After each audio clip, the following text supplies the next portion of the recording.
नमस्कार, आदाब, सत श्री अकाल। मैं हूं रकी मास्टर और आप देख रहे हैं आरआर न्यूज़। दोस्तों, आज मैं आपके लिए ऐसी सच्ची और रोचक कहानियां लेकर आया हूं जो उत्तर प्रदेश के अलग अलग ज़िलों से जुड़ी हुई हैं।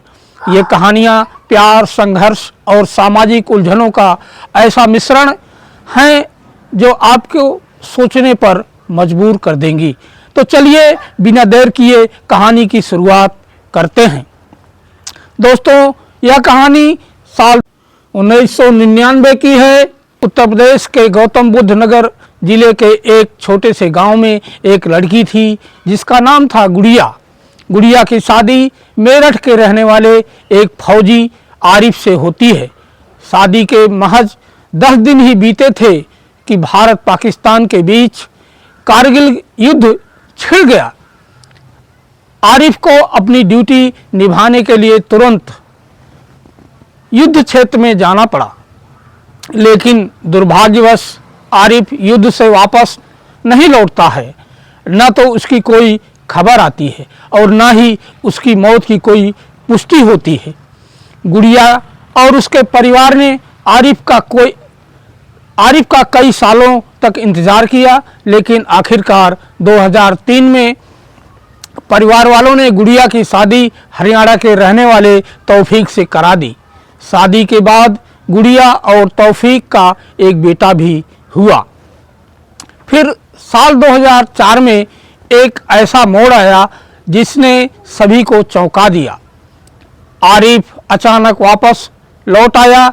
उसने बताया कि वह पाकिस्तान की सीमा में फंस गया था और वहां से उसे कई सालों तक बंधक बनाकर रखा गया। भारत सरकार के प्रयासों से वह वापस आ पाया। आरिफ ने अपनी पत्नी को वापस पाने के लिए कानूनी लड़ाई लड़ी। कोर्ट के फैसले के बाद गुड़िया को आरिफ के साथ रहने के लिए मजबूर होना पड़ा, लेकिन इस पूरी घटना से गुड़िया मानसिक रूप से टूट चुकी थी।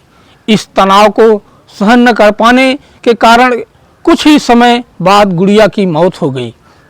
यह कहानी समाज और परिस्थितियों की जटिलता को दर्शाती है।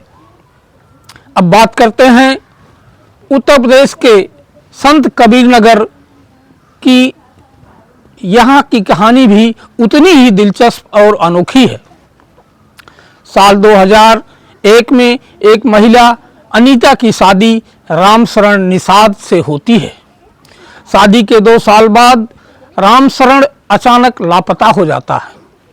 परिवार और गांव वालों ने हर जगह उसकी खोजबीन की, लेकिन कोई सुराग नहीं मिला। रामशरण के गायब होने के बाद अनीता का ससुराल उसे अकेला नहीं छोड़ना चाहता था।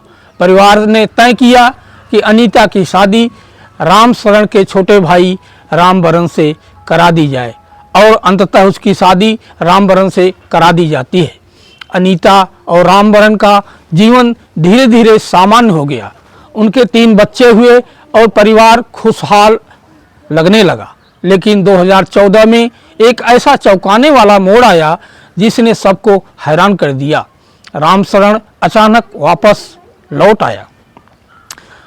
रामशरण ने बताया कि वह कई सालों तक दूर एक गांव में फंसा हुआ था, लेकिन अब वह वापस आ चुका है। परिवार के सामने एक मुश्किल स्थिति खड़ी हो गई, लेकिन रामशरण ने बड़े दिल से यह स्वीकार किया कि जो हुआ वह नियति थी। अनीता ने भी अपने दोनों पतियों के साथ रहने का निर्णय लिया। इस असामान्य व्यवस्था ने अनीता और उसके दोनों पतियों ने अपने परिवारों को एकजुट रखने का प्रयास किया। उनके 4 बच्चे हैं और वे सभी साथ में रहते हैं। यह कहानी प्यार, समझदारी और समर्पण की एक मिसाल बन गई। अनीता ने अपनी यह अनोखी कहानी सोशल मीडिया पर साझा की। उनकी कहानी ने पूरे देश का ध्यान आकर्षित किया। कई पत्रकार और कंटेंट क्रिएटर उनके घर पहुंच गए। हालांकि इस दौरान कुछ लोगों ने उनकी निजी जिंदगी में अनुचित हस्तक्षेप किया। अनीता और उसके बच्चों की तस्वीरें और वीडियो सोशल मीडिया पर वायरल कर दिए गए। इससे परिवार को काफ़ी असहजता हुई। यह घटना हमें एक बड़ी सीख देती है कि हमें दूसरों की निजी जिंदगी का सम्मान करना चाहिए, उनकी परेशानियों और खुशियों को समझने की कोशिश करनी चाहिए, न कि उनका मजाक उड़ाना चाहिए।